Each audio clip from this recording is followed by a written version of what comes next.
بسم اللہ الرحمن الرحیم۔ آج کا ہمارا ٹاپک ہے مضارع کے تغیرات، یعنی فعل مضارع کس طرح سے تبدیل ہوتا ہے۔ دیکھیں، فعل مضارع چونکہ معرب ہے اس لیے یہ مرفوع، منصوب اور مجزوم ہوتا ہے۔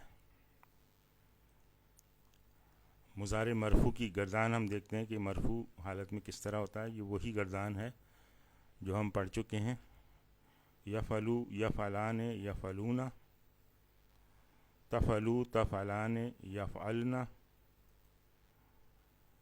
تفعلو، تفعلان، تفعلون، تفعلین، تفعلان، تفعلن، افعلو، نفعلو۔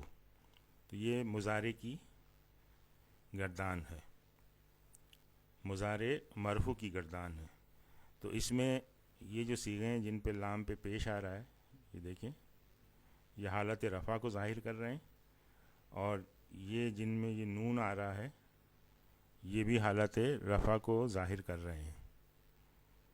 اور یفعلنا اور تفعلنا یہ دو مبنی صیغے ہیں، تو اس میں جو ہے حالت رفع، نصب اور جزم ایک ہی جیسی رہے گی، ان کی شکل میں کوئی چینج نہیں آئے گی۔ یہ دیکھیں، یہ واحد کے صیغے اور جمع متکلم سوائے اس مؤنث کے صیغے کے، یہ سب حالت رفع میں ہیں اور ان کے لام کلمے پر پیش ہے۔ یہ پیش ظاہر کر رہا ہے کہ یہ حالت رفع میں ہے۔ اس طرح سے یہ جو صیغے ہیں جو کلر سے دکھائے گئے ہیں یہ بھی حالت رفع میں ہیں، اور اس کی نشانی یہ نون ہے۔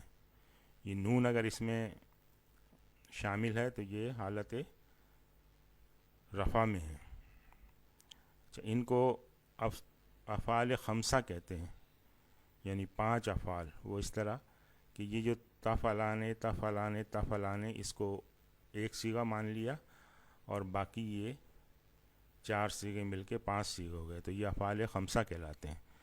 تو افعال خمسہ رفع کی حالت میں ان کے آخر میں نون موجود ہوگا۔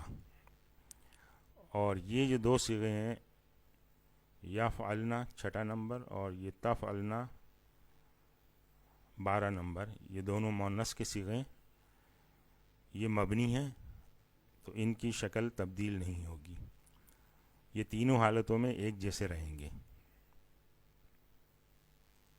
اب ہم دیکھتے ہیں کہ اس کو اگر منصوب کرنا ہو مضارع کو تو وہ کس طرح ہوگا۔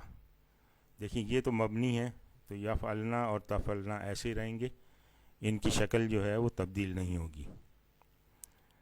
اب یہ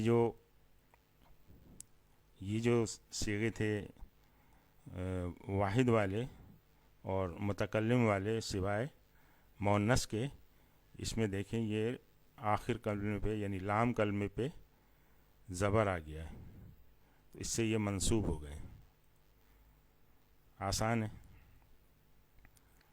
تو یہ جو 5 صیغے ہیں ان میں اگر زبر لے آئیں گے آپ تو یہ منصوب ہو جائے گا۔ اور یہ جو افعال خمسہ تھے اس میں سے نون کو حذف کر دیں گے تو یہ منصوب ہو جائے گا۔ تو یہ تفعلی، یفعلا، تفعلا، تفعلا، تفعلا، یفعلو اور تفعلو، یہ حالت نصب میں ہے۔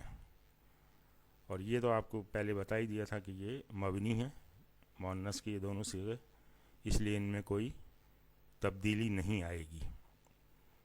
آسان ہے۔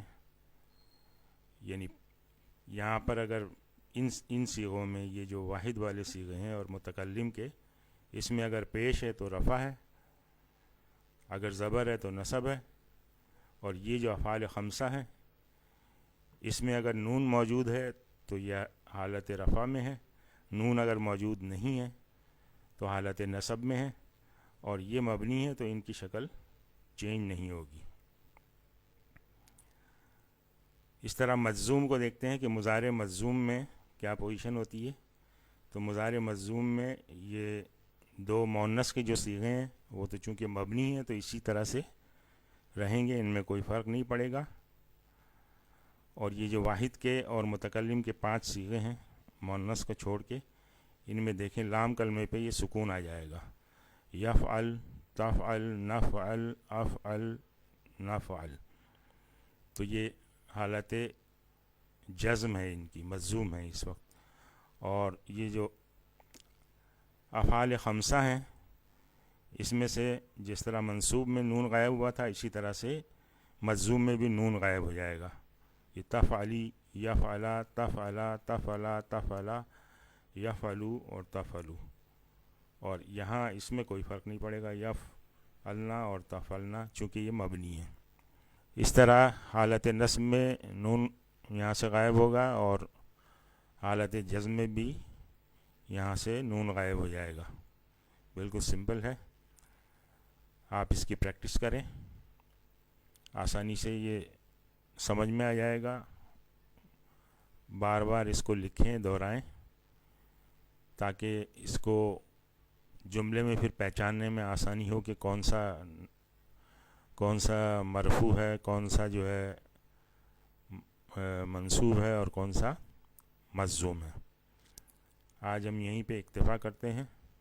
سبحانک اللہم و بحمدک، نشہد ان لا الہ الا انت، نستغفرک و نتوب الیک۔